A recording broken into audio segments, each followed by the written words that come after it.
Bueno, buenas tardes a todos, bienvenidos a la sesión de esta semana del coloquio de matemáticas.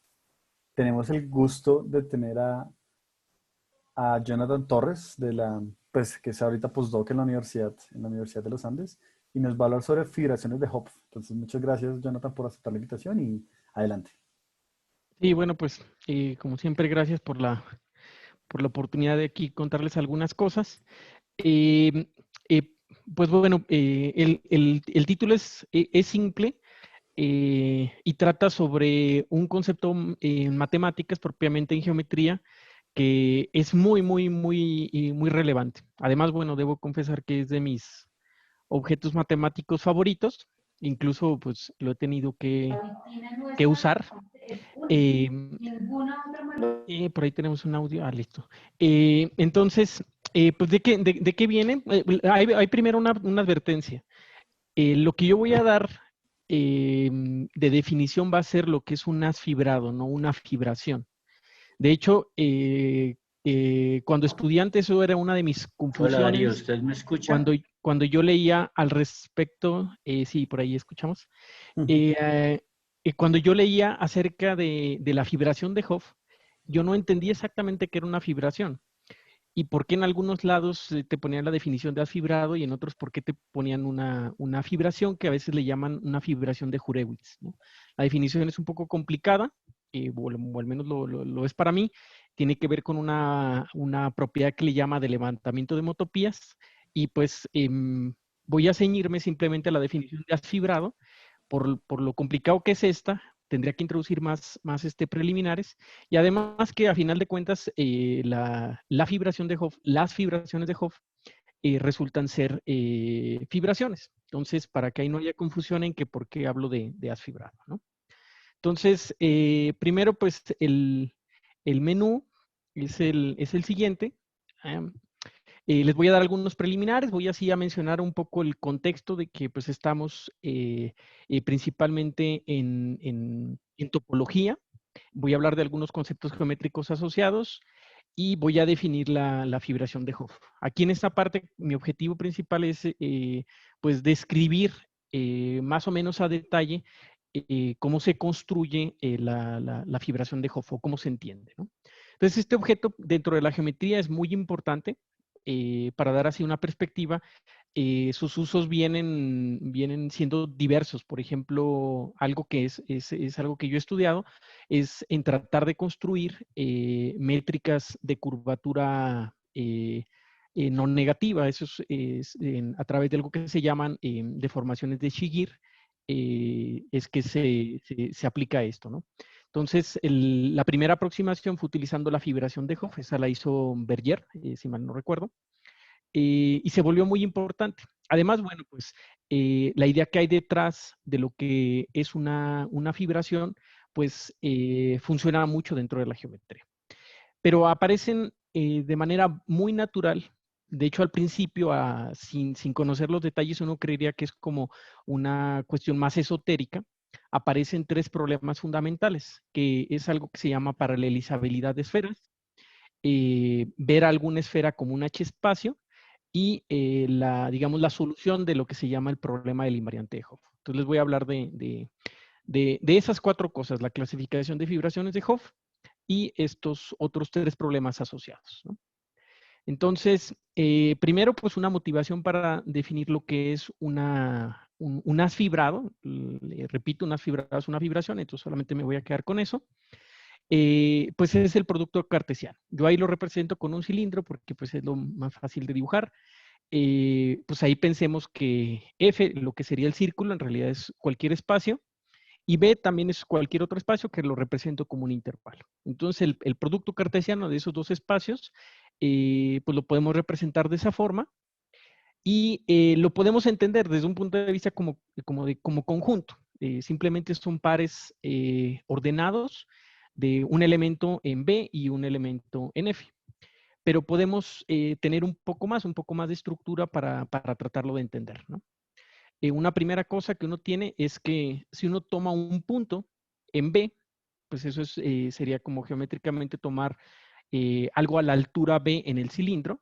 pues ahí naturalmente el corte que se obtiene es el de otro círculo, ¿no? Y eso mismo sucede para cada uno de los puntos. Entonces, ahí significa que para cada punto B que yo tenga, puedo asociarle un círculo. Es decir, yo tengo una aplicación que, bueno, es continua, es sobreyectiva y que para cada uno de los puntos, la primagen de esos puntos es f, ¿no? Eso sucede en cualquier producto cartesiano. Y pues uno de los objetivos que uno tiene es el de generalizar esto, ¿no? Uno quisiera encontrar una manera adecuada. En matemáticas, pues eso trata de hacer una vez que uno define un objeto, más o menos lo entiende a partir de sus propiedades más elementales, pues entonces trata de generalizarlo a otros contextos.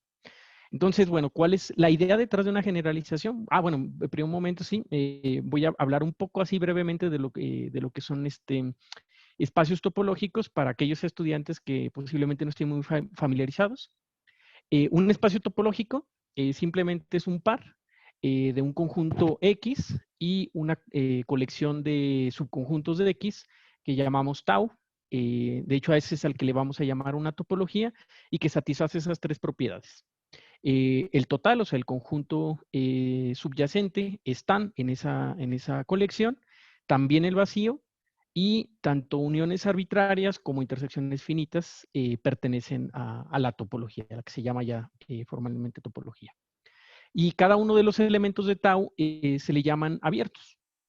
Y pues ya conocemos, o sea, desde que casi ingresamos a la carrera conocemos lo que es varios ejemplos de espacios topológicos y pues los que quiero resaltar pues son estos tres, ¿no? El espacio euclidiano, los espacios euclidianos, Rn o Cn, y pues por supuesto la esfera. La esfera pues ¿cómo lo defino? No lo tengo ahí escrito, pero pues dependiendo si la considero en Rn o en Cn, pues es el conjunto de aquellos vectores de norma 1, ya sea con el producto en Rn o con el producto en Cn, ¿no? Y pues bueno, una de las cosas que nos permite hacer esto de espacios topológicos es tratar de definir una noción de cercanía entre puntos, exactamente lo que nosotros ya hacemos en cálculo, ¿no? Y todo lo que hacemos en cálculo, o sea, desde definir funciones continuas, definir funciones diferenciables, se puede ir extendiendo a espacios topológicos, agregando algunas condiciones técnicas, ¿no? Que no me voy a meter en eso, por ejemplo, en definir variedades diferenciables, y eso no me voy a meter. El contexto, pues, principalmente es este, ¿no? Otra de las cosas, bueno, que sí nos interesa es entender un poco qué sería una función continua en estos espacios. Y pues sucede que en cálculo que pues cuando yo tomo la preimagen de un intervalo abierto, pues eso me da un abierto también en el dominio. Entonces, esto es lo que podemos nosotros usar para definir lo que sería una función continua. Entonces, si yo tengo dos espacios topológicos X, Y, cada uno de ellos tiene una topología, o sea, estas colecciones de abiertos de subconjuntos con estas tres propiedades, a los que les llamo abiertos, y pues voy a declarar que una función es continua, una función entre esos dos espacios, si la preimagen de cada uno de esos elementos me da un elemento en la otra colección, ¿no? Y una cosa importante, pues que siempre sucede también en matemáticas, es como una de las obsesiones, es el de tratar de clasificar los objetos que se definen. Entonces aquí la manera en cómo vamos a clasificar dos espacios topológicos es a través de algo que se llaman homeomorfismos. Un homeomorfismo es una aplicación que va a ser continua, es biyectiva, y la inversa también es continua. Y de alguna manera lo que estamos tratando de decir es que cuando dos espacios topológicos son homeomorfos, son de alguna manera equivalentes, ¿no? O sea, por eso ahí como el comentario de broma de siempre es que un topólogo es aquella persona que no distingue entre una dona y una taza de café, ¿no? Porque pues de manera continua yo puedo llevar un objeto en el otro, ¿no? O sea, existe un homeomorfismo que me envía uno en el otro, ¿no? Entonces, así, casi brevemente, eso es en nuestro contexto. Y lo que nosotros queremos para tratar de generalizar esta noción de producto cartesiano, pues uno dice, bueno, pues piensa algún espacio si tú lo quisieras construir, que al menos de manera local sí lo puedas ver como un producto.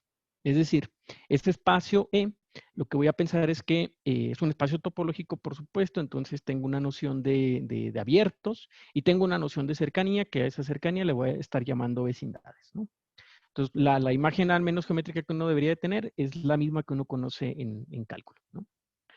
Entonces, pues voy a decir que, pues localmente se ve como un producto si para cada uno de esos puntos existe una vecindad que se ve como un producto. Un producto de un abierto, de algún espacio, en este caso va a ser de un espacio B, y un espacio, pues de alguna manera distinguido, ese va a ser el mismo siempre, que va a ser F, ¿no? Y otra de las cosas que queremos es que, como tal cual pasaba en el producto cartesiano, que cuando yo tomo la preimagen, eso me describa un mismo espacio. En este caso, esa noción de que sea el mismo espacio se reduce a pensar que eso es un homeomorfismo.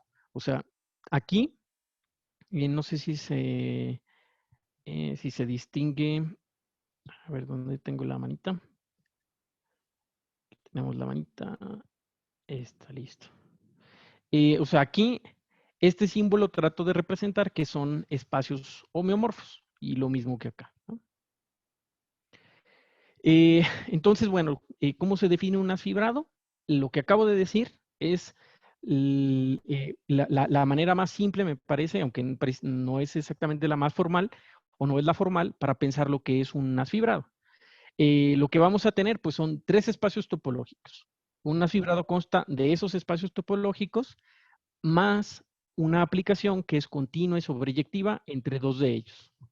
Lo que vamos a requerir adicionalmente es que la preimagen para todo punto en el codominio sea homeomorfa al tercer espacio que tenemos.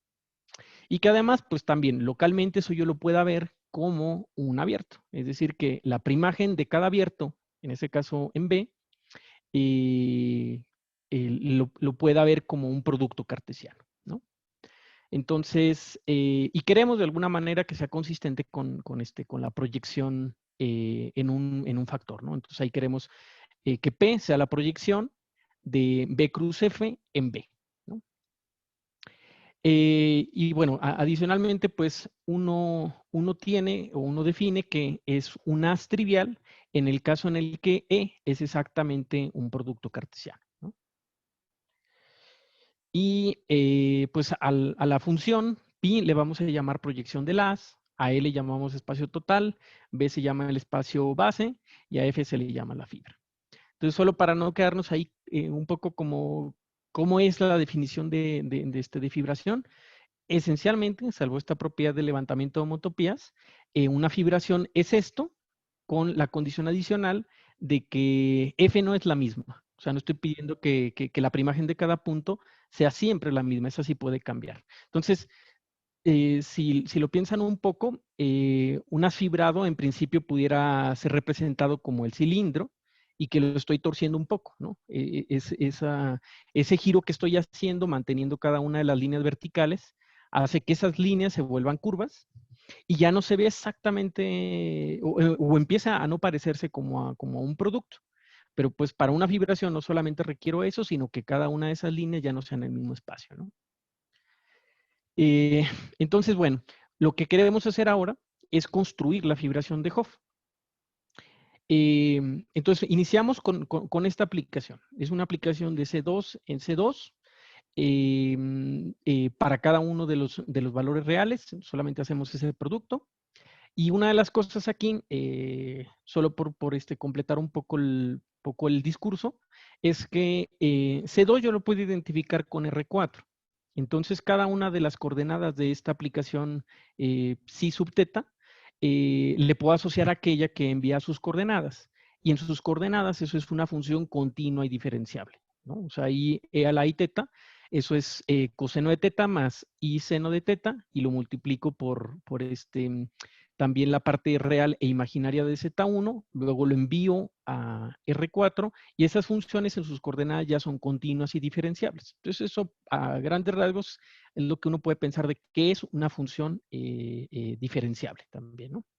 Entonces satisface esa propiedad Y adicionalmente, esa es la función identidad cuando E a la I teta es exactamente 1. Y eso pues también ya sabemos por variable compleja, que teta tiene que ser un múltiplo par de pi, ¿no? Y además, bueno, esta función nos induce una aplicación que va de S1 a S1 cruz S3 a S3. S1 yo lo puedo pensar como este conjunto de los números complejos, o sea, el conjunto de los números complejos que tienen el módulo exactamente 1. Y yo le puedo asociar a S1 la estructura multiplicativa de los números complejos, bueno, de los números complejos menos el 0, y entonces eso le induce un producto a S1 y de hecho resulta ser un grupo, ¿no? Entonces esta aplicación, de hecho, es una acción del grupo S1 en S3, ¿no?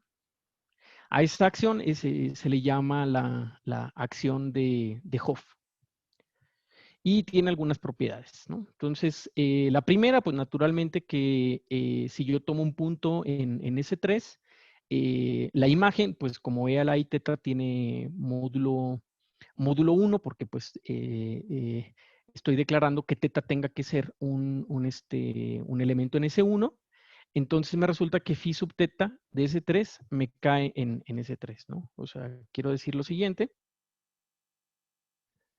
Eh, Quiero decir que primero uno tiene esto.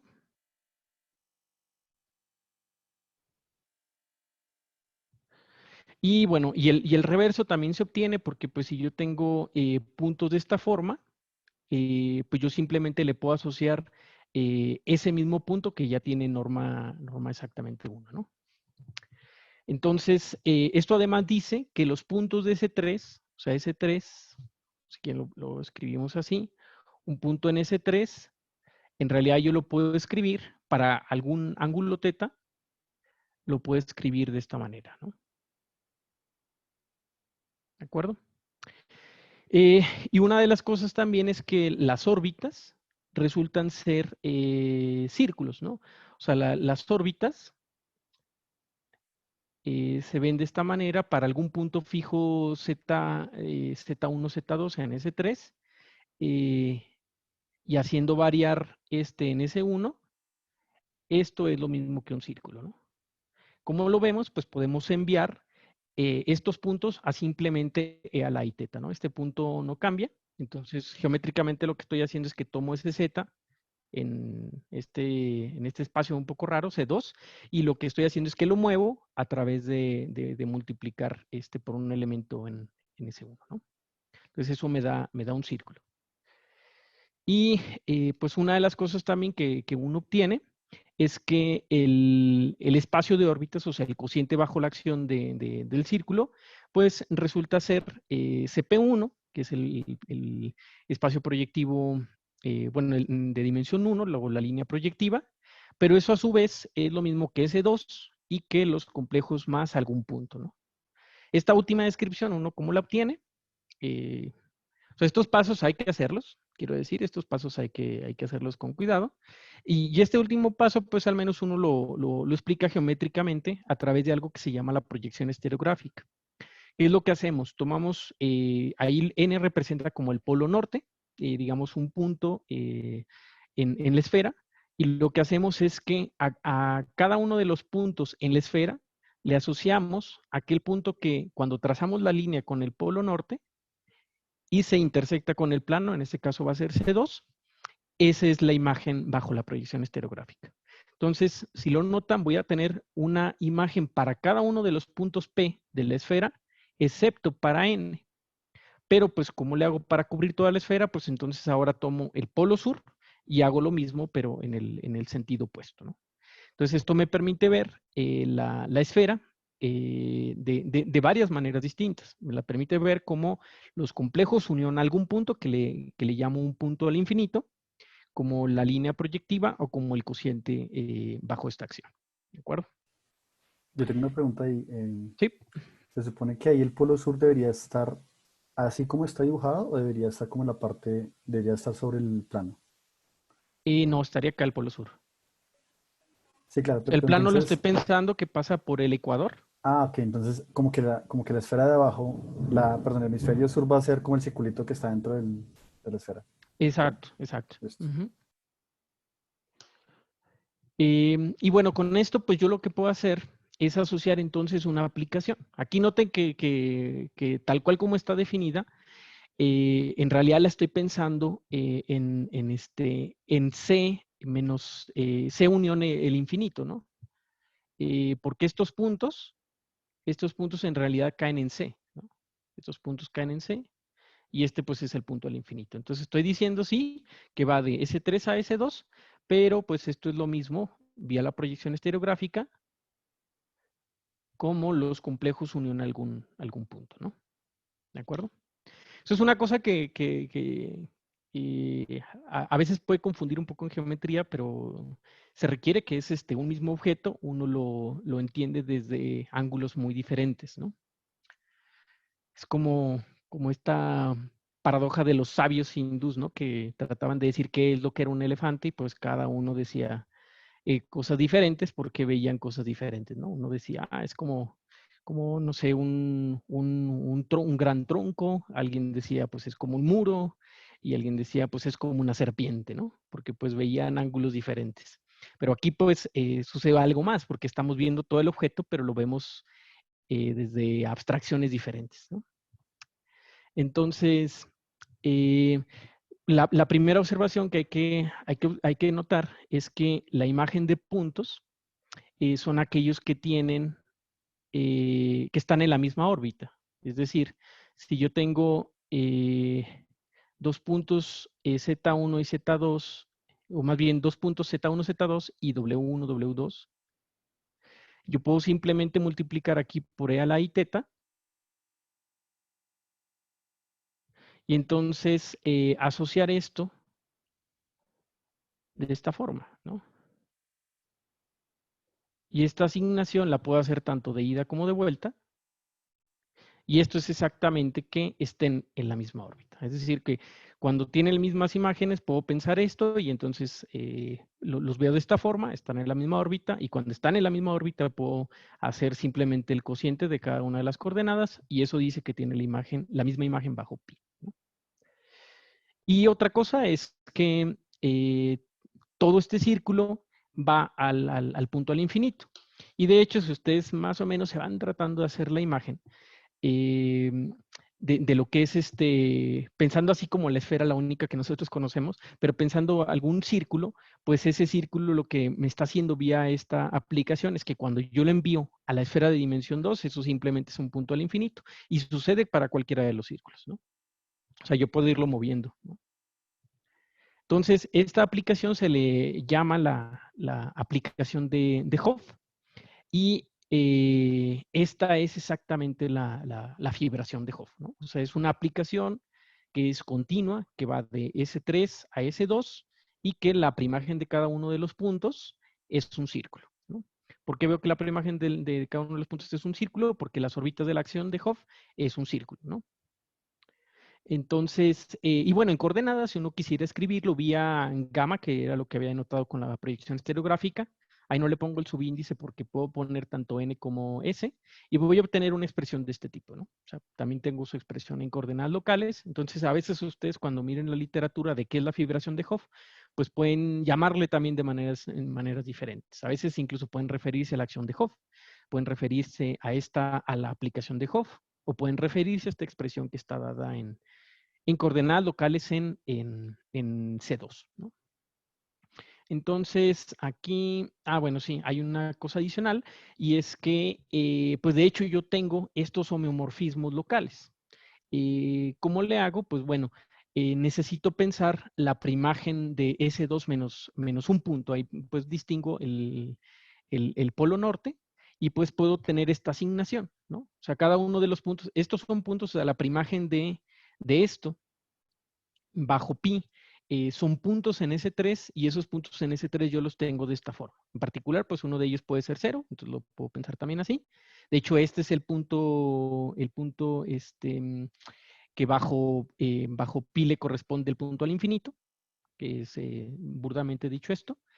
Y pues en realidad esta función pues va de S2 menos uno de los puntos, cruce S1. O sea, aquí lo que dice es que localmente, para cada punto, que yo puedo hacerlo para cada uno de los puntos que están contenidos en esa descripción. O sea, déjenme hacer aquí como algo. O sea, la vecindad que yo estoy considerando para, digamos, un punto P es toda esta, ¿no? Porque vía la proyección estereográfica desde el polo norte son los puntos que me describe, ¿no?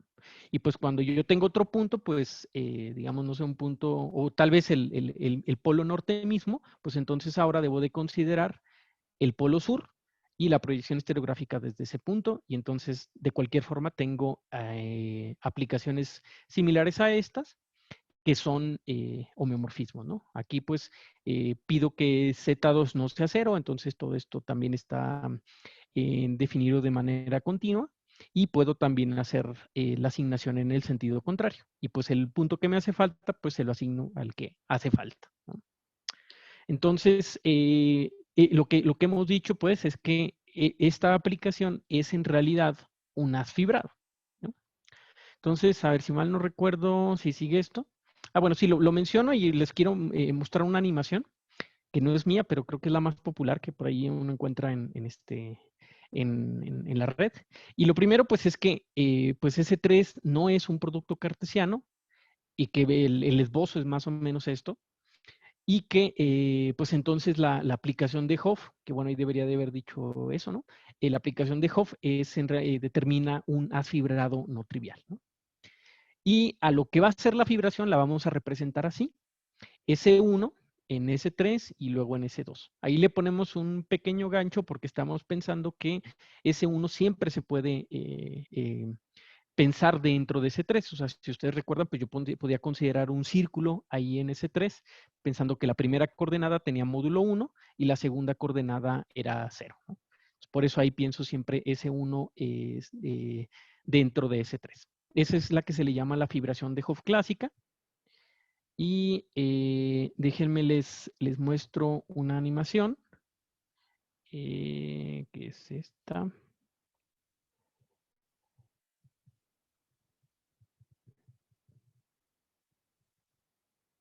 Entonces,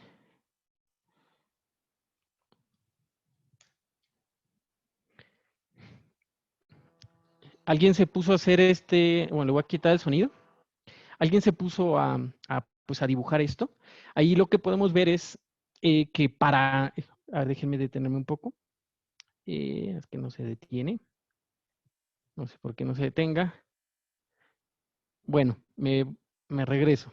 Ahí la esfera es justamente S2. Entonces ahí lo que me está describiendo es, para cada uno de los puntos en la esfera, me está describiendo el círculo que estaría representado en S3. S3 yo no lo puedo dibujar, pero al menos cada uno de los puntos yo puedo estar dibujando esos círculos que se describen vía la aplicación de Hopf. Y un fenómeno que sucede es algo que aparecen ahí unos toros. Ahí sí se dieron cuenta, aparecen unos toros.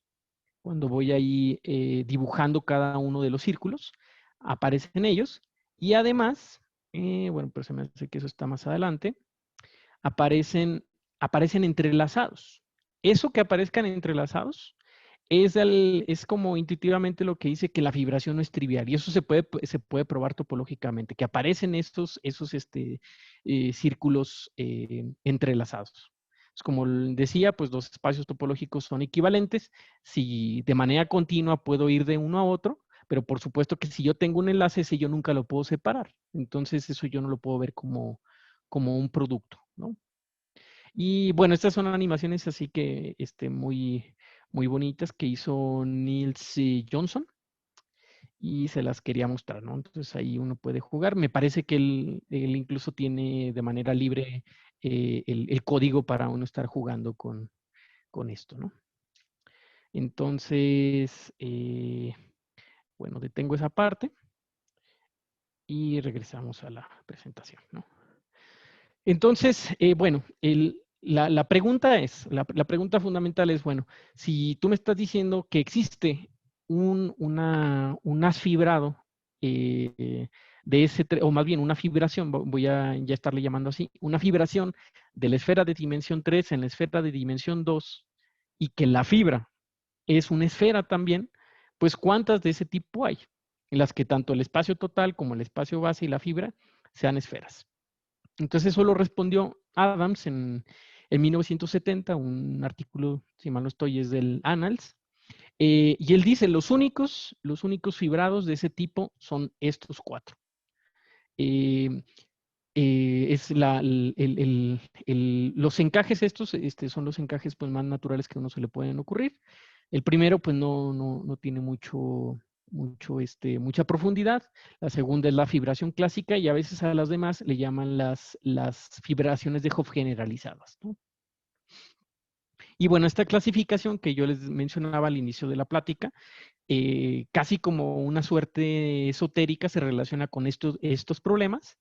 Sin embargo, pues cuando uno ve los detalles, pues uno pues iba entendiendo que no es una simple coincidencia, ¿no? Entonces les voy a hablar de estos problemas. Inicio bueno, en ese orden tal cual los puse, me parece que es que los cuento. El primero es paralelizabilidad de esferas. Entonces, bueno, pues para no definir todo en abstracto, pues solamente me centro en lo que interesa, que en este caso es la esfera. Y pues a la esfera nosotros le podemos pensar un espacio vectorial distinguido en cada uno de los puntos. ¿Cuál es ese? Pues son los vectores que con el producto interno inducido de Rn son ortogonales a cada uno de los puntos en la esfera, ¿no? Pensados como vectores también en Rn, ¿no? La esfera de dimensión n-1, entonces los puntos son puntos en Rn. Y bueno, ese es un espacio vectorial, ese es al que le llamamos el espacio tangente. Geométricamente, pues incluso pues tal cual es lo que escribimos ahí algebraicamente, es lo que geométricamente es, o sea, son todos los vectores aquí que son ortogonales, que son ortogonales aquí, ¿no? Entonces, todas estas direcciones que puedo poner para cada uno de los puntos es lo que le llamo el espacio tangente, ¿no? Entonces, aquí en este caso, pues, de hecho, me resulta ser un plano, es un espacio vectorial de dimensión 2. Entonces, en este caso, para la esfera de dimensión n-1, pues es de dimensión n-1. Y eh, puedo pensar algo que se llaman campos vectoriales. Es decir, que para cada uno de los puntos de la esfera, tú le asocias un vector tangente y haces esa asignación que se porte de alguna manera como una función diferenciable, que eso hay que definirlo apropiadamente, pero más o menos para mencionar que se requiere, ¿no? Entonces, es una asignación para cada uno de los puntos, le asocio un vector en Rn. Entonces, en el fondo le estoy asociando un vector tangente, ¿no? Y pues una de las preguntas que resultan aquí es, para la esfera, bueno, en general a uno le interesa para cualquier variedad, pero para la esfera en particular, ¿cuál es el máximo número de asignaciones de este tipo, de campos vectoriales? De manera que cuando yo me restringo a un solo punto, obtengo un conjunto linealmente independiente. Particular, como que uno quisiera obtener siempre una base del espacio subyacente, ¿no? Entonces ahí no lo dice con precisión, pero aquí esto es para todo punto en la esfera, ¿no? Entonces, en particular, pues aquellos campos vectoriales que se anulen en algún punto, esos yo los descarto, ¿no? Entonces, bueno, esta pregunta fue resuelta de una manera muy extraña. Y bueno, lo que dice es que hay un número que sirve como cota superior para la cantidad de campos vectoriales linealmente independientes en una esfera. Aquí, bueno, ese número se obtiene de esta forma. Cualquier número entero yo lo puedo multiplicar por un número par o por la potencia de un número par, si lo quieren, por la potencia de 2 y por un número impar. Entonces, ya que yo hice esa descomposición, escribo este número y resulta que ese número -1 es la cantidad mayor de campos vectoriales linealmente independientes que puede tener una esfera, ¿no? Entonces ese fue un teorema que ahí demostraron. de manera conjunta en diferentes trabajos de Hurwitz, Radon, Ekman y Adams, ¿no? Y pues vamos a decir que una esfera de dimensión K es paralelizable si este número es exactamente K, ¿no? Entonces, bueno, al menos lo que aquí nos está diciendo es que pues K va a ser el número de, de, mm, de campos vectoriales, de manera que tú puedes obtener un espacio vector, pues sí, vamos a decirlo así, un espacio vectorial de dimensión K en cada uno de los puntos de la esfera, ¿no? Entonces, repito, cuando tú tienes algunos que se anulan, esos no cuentan, ¿no? Entonces, eh, la siguiente pregunta es, ¿qué esferas son paralelizables? Entonces, bueno, esta la respondió, o la respondieron, si mal no estoy, fue unos trabajos que de alguna manera se complementaban, que son de Kerber, creo que se pronuncia, y Bode y Milnor en 1958. Los dos trabajos son del mismo año. Y lo que nos dicen es que las únicas esferas que son paralelizables son S0, que son 2 puntos, S1 el círculo, S3 y S7. Esas son las únicas esferas paralelizables. Las razones, pues más o menos uno sí las puede contar. Y resulta, por ejemplo, sin meterme en detalles, es que todos los grupos de Lie son paralelizables. En particular, este 0 es paralelizable de manera así como trivial. S1 es un grupo de Lie, lo mismo que S3, entonces esos son paralelizables. Y S7, pues, hubo que demostrarlo, digamos, aparte. Entonces, bueno, ¿esto qué es lo que dice? Pues bueno, si ustedes recuerdan cuáles eran las únicas fibraciones de esferas en esferas por esferas, eran esas. Entonces aquí lo que dice, como son exactamente las mismas, es que hay una correspondencia entre fibraciones de Hopf y esferas paralelizables, ¿no? Entonces, bueno, el siguiente problema que aparece, pues es el de la clasificación de álgebras reales. O sea, para recordar brevemente la definición, un álgebra real es un espacio vectorial que tiene un producto, ¿no? Una multiplicación que pues es bilineal con respecto a la estructura de espacio vectorial. Y bueno, decimos que es un álgebra de división, siempre que tengamos que el producto de esos dos sea cero, alguno de los dos tenga que ser cero, ¿no? Y es normada, pues, cuando tenemos una norma, en el sentido de un espacio vectorial, y que satisface esta relación con respecto a la multiplicación, ¿no? O sea, que de alguna manera eso que le llamamos multiplicación se porta de forma multiplicativa a través de las normas, ¿no? Entonces, esto también, pues, en algún momento se preguntaron cuáles eran todas las posibles álgebras de este tipo, y pues resolvieron que solamente tengo 4, los que son los números reales, los números complejos, los números cuaternios y los números octoniónicos. No doy la definición ni de los cuaternios ni de los octoniónicos, pero una manera de pensarlos es que cada uno de estos son isomorfos como espacios vectoriales a tanto R2, R4 y R8, ¿no? Esos son los ejemplos como más simples que uno puede pensar de álgebras normadas de división. Y pues Frobenius y Hurwitz prueba que solamente estas son las que hay, y además la que no es asociativa, que llega a presentar problemas, sobre todo geométricos, es los octoniones, ¿no? O los números octoniónicos. Entonces, bueno, pues ahora nuevamente pues estamos teniendo una asociación natural con las álgebras de este tipo. Cada una de las fibras, de las posibles fibraciones de Hopf, están en algún espacio, en algún álgebra en real normada de división, y que son exactamente esas 4, ¿no? Entonces, estamos nuevamente teniendo una correspondencia entre álgebras reales y fibraciones de Hopf, ¿no?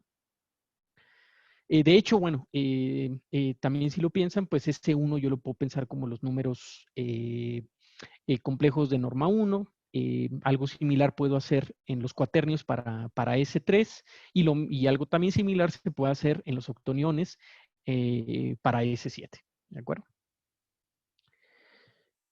Y bueno, pues aparece todavía un poco más, repito, parece como esotérico, y es algo que se llaman H espacios. Lo que aquí yo estoy pensando es que yo tengo un espacio topológico y tengo una especie de producto, una función continua. O sea, cuando yo tengo espacios topológicos, puedo pensar el producto cartesiano, eso adquiere una estructura también de espacio topológico, y entonces puedo también definir lo que significaría una función continua entre el producto cartesiano con X, ¿no?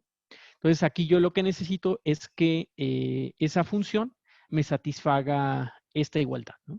Hay un producto que satisface una condición un poco técnica, eh, y la pregunta es, pues, ¿cuáles esferas tienen una de estas estructuras? Pues bueno, pues ya más o menos las conocemos, ¿no? O sea, S0, aquí lo escribo, S0 como grupo, esto es lo mismo que Z2, ¿no? Entonces tiene un producto, se ve que es continuo. S1, pues como ya había mencionado antes, le puedo heredar la estructura multiplicativa de C y también es un grupo. S3, de hecho, es un grupo de Lie. S3 es el grupo de las matrices em, de, cuyo determinante, bueno, el módulo del determinante es igual a 1, bueno, matrices de 2 por 2, que se le llama el grupo especial unitario, ¿no? Y bueno, entonces como tiene ese producto, y de hecho lo hace ser un grupo de Lie para quienes más o menos tengan la noción de que es un grupo de Lie, lo que necesito es que ese producto sea de hecho una función diferenciable y que la que sería la inversa funciona también como una función diferenciable. En particular, una función diferenciable, sin decir en este contexto qué significa que fuera diferenciable, también sucede que diferenciabilidad implica continuidad. Entonces también tengo que son H espacios, ¿no? Y con S7, pues también igual sucede, ¿no? Entonces, Jonathan, sí. perdón, te interrumpo. Cuando tú dices que eso es un producto continuo, en particular, ¿supones que esa función es asociativa? No, no, no, no, ¿O solamente es una función sí, continua es una función por continua. X? Vamos a decirle producto porque está definida en el producto. ¿Y S7 se puede ver como un producto asociativo o ahí es donde se aparece la de álgebra no No, sí, asociativa que ahí sí mencionabas porque antes? esta la puedes pensar eh, en, en los cuaternios, con los cuaternios, ¿no? Ahí Ok, sí se puede pensar, ¿no? Entonces se puede pensar también como la esfera I y también le puedes pensar el producto de los cuaternios, ¿no? vale, gracias. Ujú. Eh, entonces, bueno, pues de manera también natural, pues uno dice, pues entonces tienes una correspondencia, como estas son las fibras de las fibraciones de Hopf, entre H espacios y fibraciones de Hopf, ¿no? Y la última descripción, que esa es bastante más técnica, pero espero no perder a muchos, tiene que ver mucho con conceptos de topología diferencial. Entonces no voy a definirlos, voy a más o menos a tratar de dar más bien las ideas.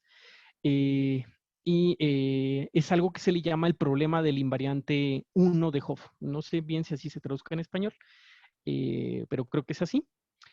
Primero, bueno, pues dadas dos variedades diferenciables que ustedes pueden pensar, por ejemplo, Rn y Rm, o si quieren, una es la esfera y la otra es Rn, se define, bueno, necesitaría que fueran compactas, entonces vamos a pensar las variedades son esferas y de diferente, es que, bueno, no me quiero meter con muchos problemas, pero vamos a pensar en esos, aunque tienen que ser compactas, ¿no?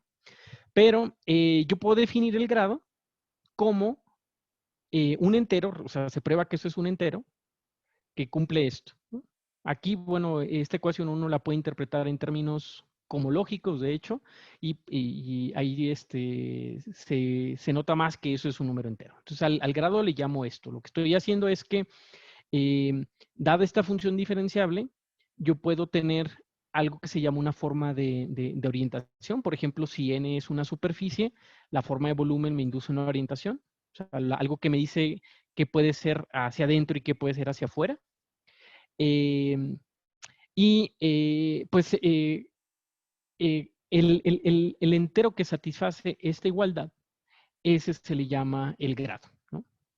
Y pues para dar así un poco la interpretación, esto lo que trata de identificar es, si tú piensas que estas variedades están dentro de un mismo, dentro de una misma variedad subyacente, como que quisieras envolver a uno en el otro y saber cuántas vueltas le estás dando para envolver uno en el otro. Eso es más o menos. Por ejemplo, si pensamos en círculos, pues yo quisiera saber los círculos cuántas vueltas dan uno en el otro, ¿no? O sea, siguen siendo círculos, por ejemplo, están enlazados, pero quiero saber cuántas vueltas dan uno en el otro. En particular, cuando es el enlace normal, pues eso es digamos, de grado 1, ¿no? Entonces, así como lo dije, pues puedo definir algo que se llama el número de enlace, que se define como el grado de esta aplicación. Técnicamente lo que sea que resulte, solamente que se vuelve relevante porque en el caso en el que las variedades M y N, aunque estén dentro de un mismo espacio, dentro de una misma variedad subyacente, si son disjuntas, el enlace es cero. Entonces, de alguna manera, me puede detectar si hay cosas que están enlazadas, ¿no? Y en particular, cuando yo tengo una aplicación diferenciable, se prueba que pues también eso lo hacemos en algún momento en cálculo, cuando la aplicación diferenciable, o digamos, cuando no estamos en un valor crítico, la preimagen la puedo pensar también como una variable diferenciable. Y el invariante de Hopf se define como el número de enlace de esas dos variedades. O sea, X, Z y Y son dos puntos distintos en N, son de hecho valores regulares para la aplicación F.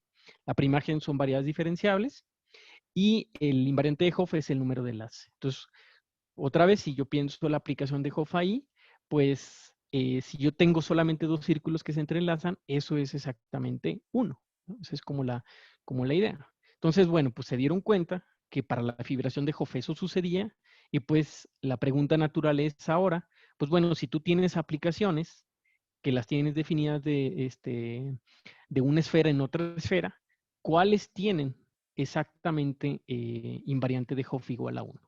Entonces, bueno, lo que se demuestra, que de hecho esto se deduce del trabajo de Adams, es que las únicas dimensiones para las cuales puede pasar, o sea, el único n de los que ahí aparecen, son 1, 2, 4 y 8, ¿no?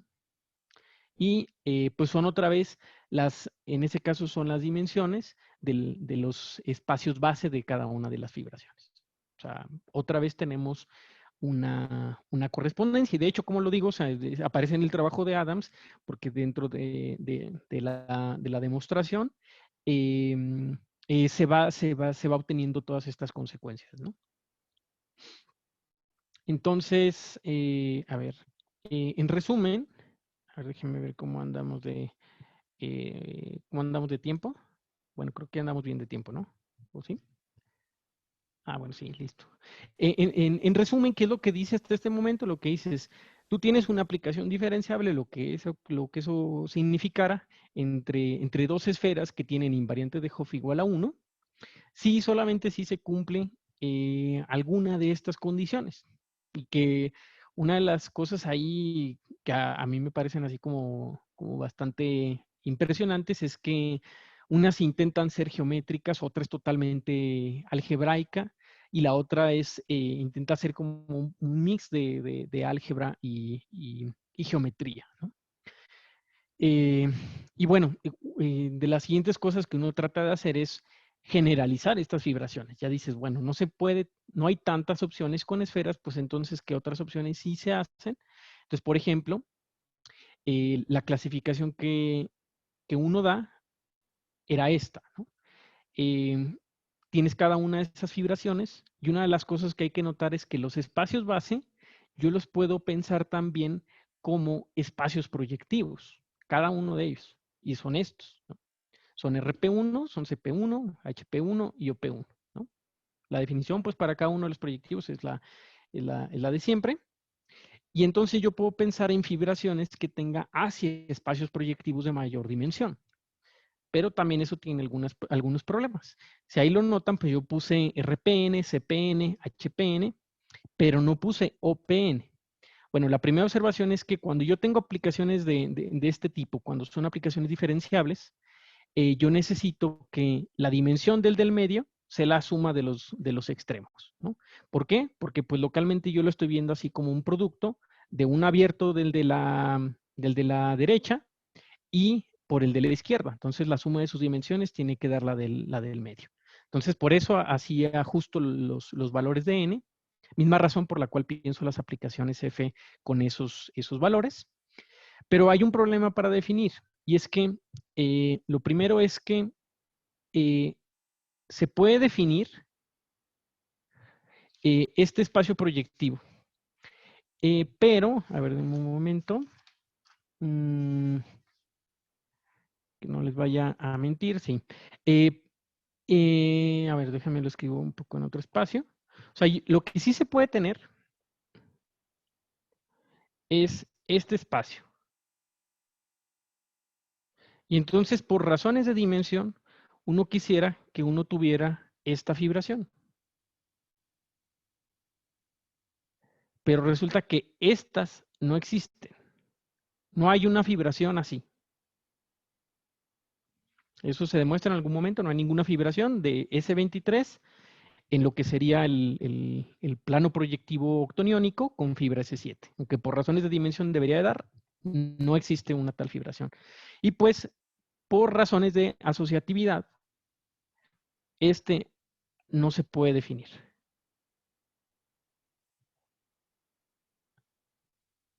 para dimensión mayor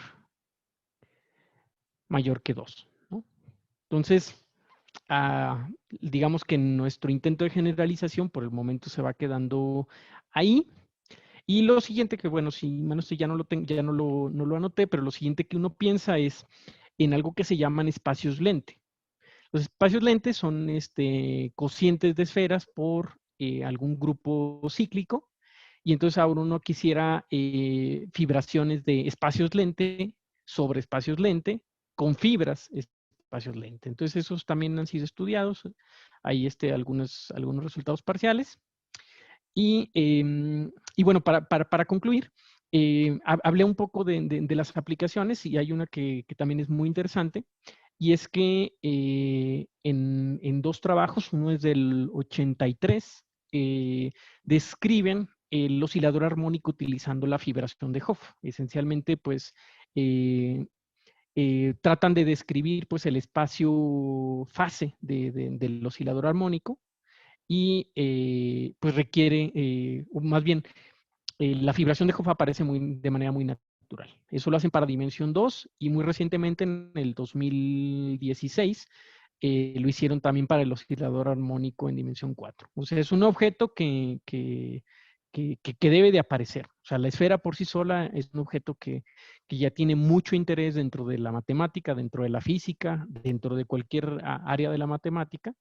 Y entonces estas descripciones, pensar la esfera de todas esas maneras diferentes, hay para resolver problemas. Aquí, pues, la esfera la podemos pensar como un subconjunto en algún espacio euclidiano, la podemos pensar como un haz fibrado, eh, y con muchas otras descripciones, a veces dentro de un espacio métrico y cosas de ese tipo, ¿no? Entonces, pues sí, más o menos eso era lo que les quería contar. Bueno, pues muchas gracias.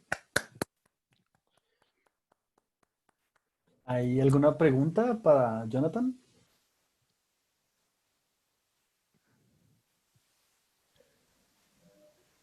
Bueno, pues déjeme, entonces yo arranco con una preguntita.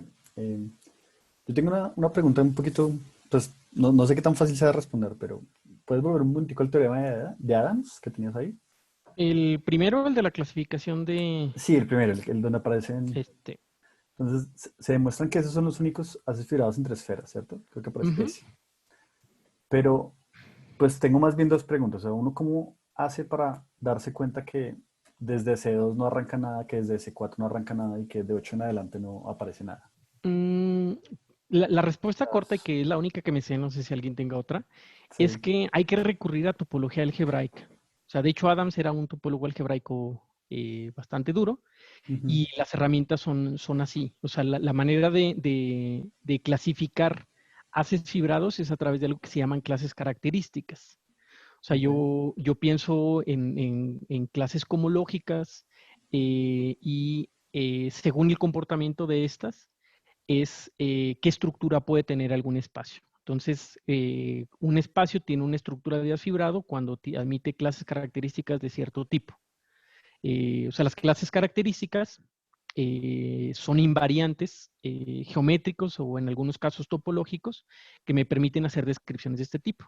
De hecho, algunas, que eso es una parte interesante, algunas de estas clases características tienen una definición diferenciable, sin embargo, te distinguen la topología del espacio en el que definiste la estructura diferenciable. Y eso es justamente pues uno de los, como de los objetivos geométricos, ¿no?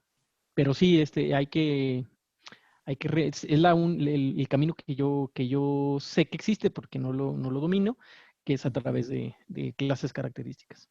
O sea, me imagino que el juego es como para dimensión mayor que 8 no se puede por un argumento, desde dimensión 2 no se Sí, puede por un argumento diferente y ok, listo. me imagino que en el libro clásico de Steenrod de haces fibrados, debe de venir una prueba ahí completa. Eso sí estoy Ok. seguro, para eso he consultado bastante ese libro, para saber cuándo existen de este tipo de fibrados y me imagino que en particular la explicación de la prueba de Adams debe de estar ahí. Vale. Y te quería hacer otra pregunta. Entonces, ahora sí volvamos al último teorema que tenías ahí. Ujú. Entonces, tú tenías como uno tiene un aspirado de S2n-1 en ese n sí solamente si anterior, S. Técnicamente, para ese teorema uno podría decir sí solamente si n igual a 1, 2, 4 y 8, Exactamente. ¿cierto? Ujú, ujú. Pero me imagino que lo que tú quieres decir con ese teorema es algo más profundo y es que los tres son como ejemplos de un mismo fenómeno que está pasando, Exactamente. Las mismas ¿cierto? dimensiones aparecen para cada uno de ellos. Eh, ¿Cuál es ese fenómeno? Es simplemente que existe que son las únicas posibles fibraciones de esferas de Hopf, pues de fibraciones de Hopf para esferas o hay algo un poquito más Ahí no robusto? entendí muy bien la pregunta. O sea, tú demostraste que, digamos que esos tres fenómenos tenían que ver con fibraciones de Hopf, ¿cierto? Ujú. Entonces, me imagino yo que el resultado es simplemente, eh, estas son las únicas tres, como, mucho, lo que no entiendo es cómo uno relaciona la parte algebraica, por ejemplo, Sí, sí, del teorema ya, ya. 2 con la parte topológica de la Sí, o sea, es existencia de que fibraciones de Hopf. alguna manera la prueba de Adams subyace en los tres fenómenos, ¿no? O sea, Ah, uno ok, puede obtener fibraciones, puede tener aplicaciones diferenciables de este tipo solamente cuando la variedad es paralelizable. O sea, cuando uno técnicamente revisa las pruebas, son condiciones que necesitan aparecer. Si ok, no es una suerte, como decía, no es una suerte solamente de los números. O sea, se necesita, por ejemplo, la estructura de álgebra de división para hacer algunas construcciones, ¿no? Lo mismo que impide, por ejemplo, que yo pueda extender a otras fibraciones. Sí, o sea, no puedo dar mucho detalle, lo que pudiera responder es eso, que técnicamente, uy, técnicamente uno evidencia que eso es lo que está pasando, ¿no? vale, ok. Bueno, ¿hay más preguntas de parte de los asistentes? Yo quería preguntar una cosita pequeña. Ujú. Y es Vale. que, no sé si puedas repetir un poco, es que no entendí muy bien qué es lo que es ser como para K paralelizable, como para un K fijo. No entendí muy bien cómo, A cuál ver, era esa noción. solamente definí lo que era una esfera paralelizable, ¿no? ¿Ok? Y eso es que, a ver, ¿dónde estaba? Un poquito antes. O sea, yo defino este número. Yo cuando ya tengo un valor de K, yo puedo asociar ρ de K. Tengo que descomponer K de esta manera y luego, según cómo lo descompuse, se construye este número. Ahí no sé nada de cómo sale. Y se dice paralelizable cuando ese número es exactamente K, para la esfera. Ok, listo. O sea, cuando uno aplica un número a esta función es como si más o menos fuera una especie de identidad o algo de ese estilo.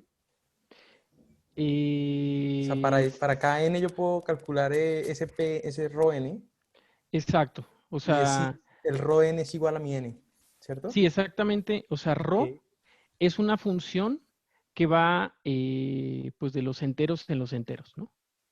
Y que toma la dimensión de la variedad, bueno, de la dimensión de la esfera en la que estés y pues asocia a esto, 8 alfa, perdón, 8 alfa más 2 beta. Asigne ese número. Entonces la pregunta es, ¿cuándo esto me da exactamente n? ¿No?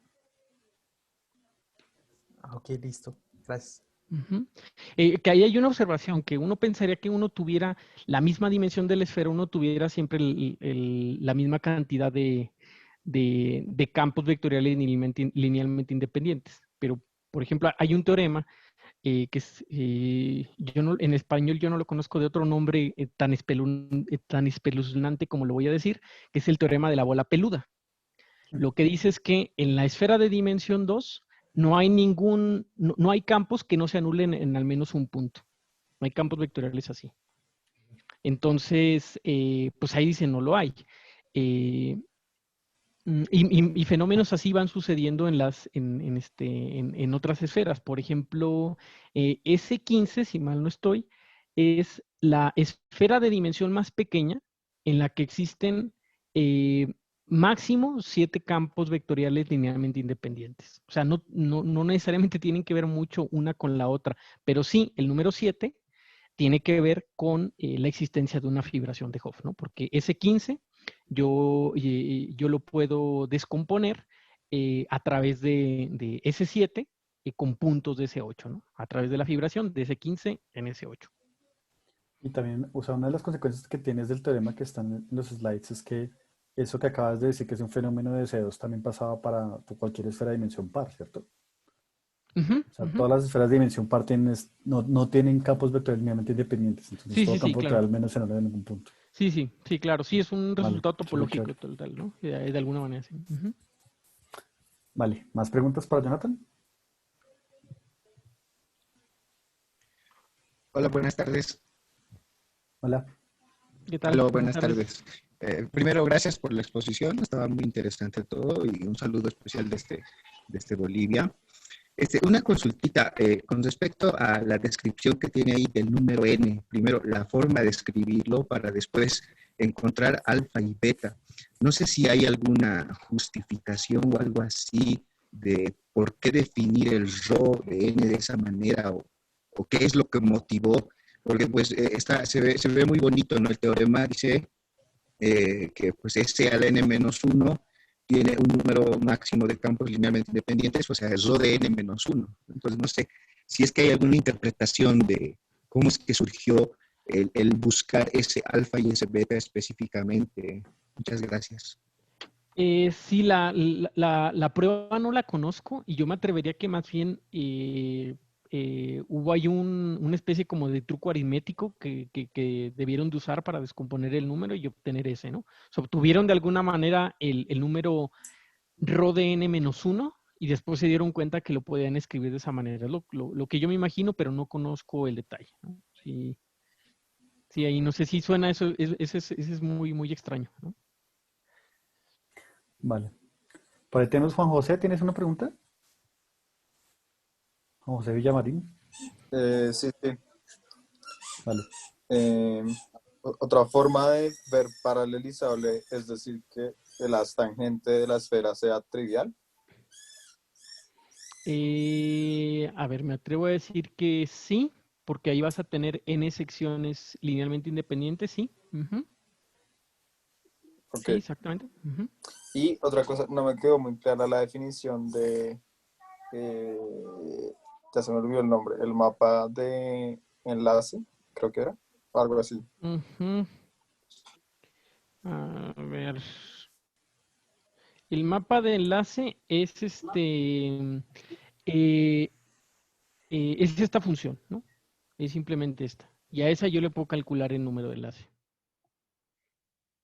No hay, digamos, muchas cosas interesantes que yo conozca que pudiera uno decir al respecto de esta, ¿no? Es simplemente considerar esta, ¿no?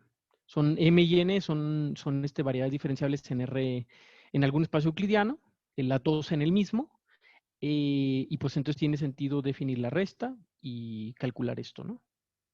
Pero no sabría qué más decir al respecto. O sea, digamos, como yo lo llego a entender es hasta que yo calculo el número de enlace para esa aplicación porque me va diciendo cosas sobre cómo se portan una variedad con respecto a la otra, ¿no?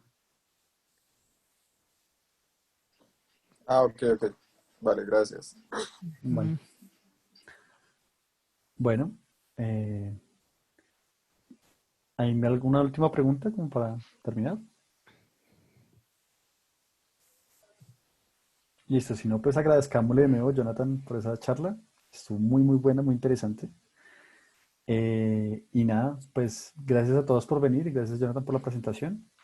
Y nos vemos de hoy en 8 días. De hoy en 8 días vamos a tener pues otra charla bastante interesante. Creo que vamos a tener a Mijael Hoegel del Departamento de Matemáticas. Y pues nada, feliz jueves a todos y muchas gracias. Chao. Listo, muchas gracias a todos por su asistencia y a Darío por su organización. Hasta luego.